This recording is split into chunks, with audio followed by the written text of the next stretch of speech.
All right, so folks, what you're going to move on to is you're now going to do some thumbnail sketches. You are going to do the thumbnail sketches straight on a brainstorming page in your sketchbook, and you're going to label it thumbnails. All right, so on this page, I want you to divide it, and you can kind of use, if you've got a Post-it or two, or you can borrow one of my sets of Post-its. We're kind of going to make these into the rectangle of the size of our print, because we are designing some stencils just like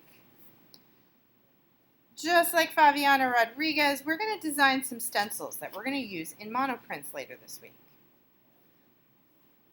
So we're going to design some stencils, which means we're going to cut the stencil out of a piece of paper, which means we got to start with kind of the shape of a piece of paper because that's going to be the size of our print. Now what needs to be included in each of these, and I've drawn 3 boxes, I want to see 3 different versions.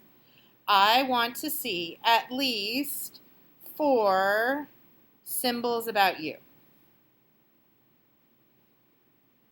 They should not be trite.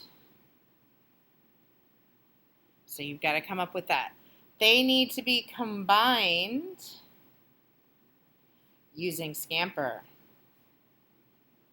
Now, do you have to use all of the things from Scamper? No, but I want you to think about actually combining them in ways that you saw in the Scamper technique, which means when I say, okay, I want you to draw, okay, you're not going to do this.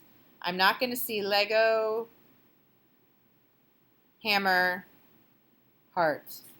Okay, I'm done. These are not combined. So what you're practicing here is different ways of combining your symbols. So if I go back to my symbol sheet and I look at, so for me, I really like the idea of the Lego, and I kind of liked my Scamper idea of the Lego with the hearts on top. I think that'll make a really cool print. So I'm going to take this and we'll make that Lego nice and big over here. And I'm going to draw my hearts on top. So there's my symbol for my sun, which is a big part of my identity. It also kind of talks about me because I also like playing Legos. That's one reason why I like playing Legos with him. Okay, then I can take, I liked the heart.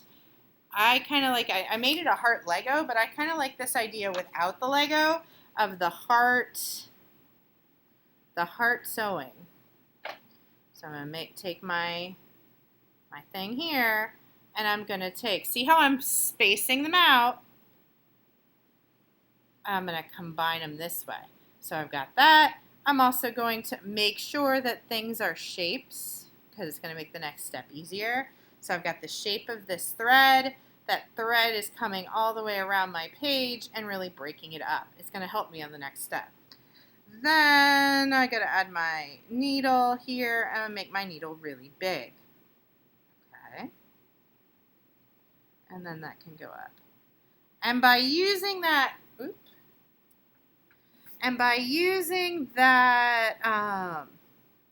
that thread to really break up my space is going to make things a little easier.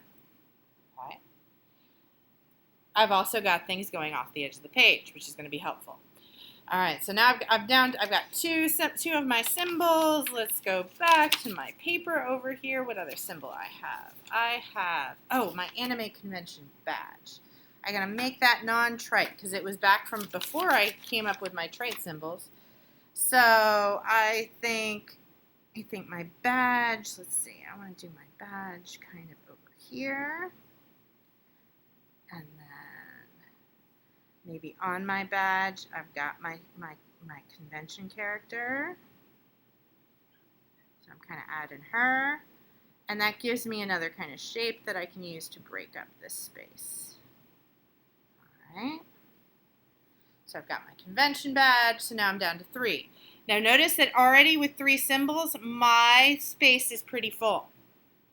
Make sure your objects are big so that they fill up the space. Do not do this.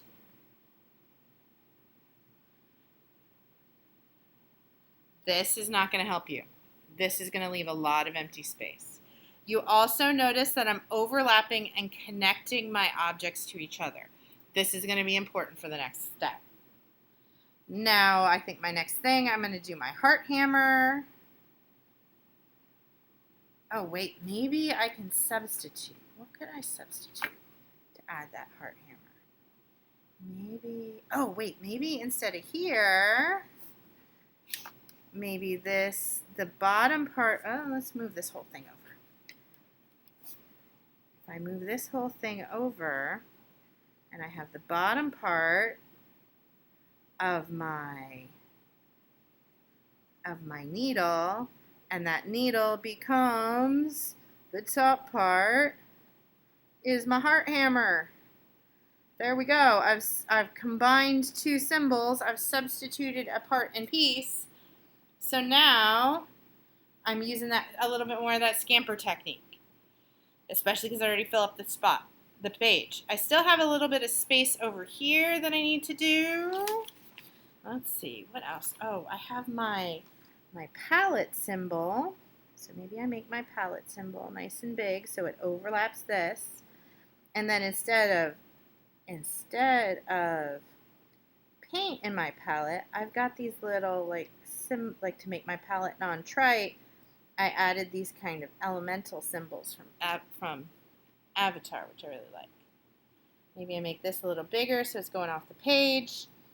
And now I have at least 4 symbols about me. My symbols are all non-trite symbols, and they have been combined using Scamper. So I used substitute over here. I used purpose. I used put to a new purpose over here. I also combined up here. I adapted. I didn't really adapt. Maybe, oh, here's a way I could adapt. So now that I'm thinking about it, I could turn this convention badge lanyard into part of that thread. So that I combine those two pieces. There we go. There's another adaptation. Okay, so now I'm kind of happy with this one. Now I'm going to move on to my next one. And I'm going to take maybe the same items, or maybe I take a different group of items, and I'm going to combine them in 2 different ways. So I could take the same 5 items and combine them. Do not use, I'm going to say, use between 4 and, let's call it 7. Don't use more than 7 symbols. If you're using more than 7 symbols, things are going to start getting a little wonky. Your things are probably all too small if you're using 7 symbols, especially when we're using these combined scampered symbols. Okay, so keep things big, combine using Scamper, make sure you're using non-trite symbols, fill the space. 3 different ideas. Go, start your thumbnails.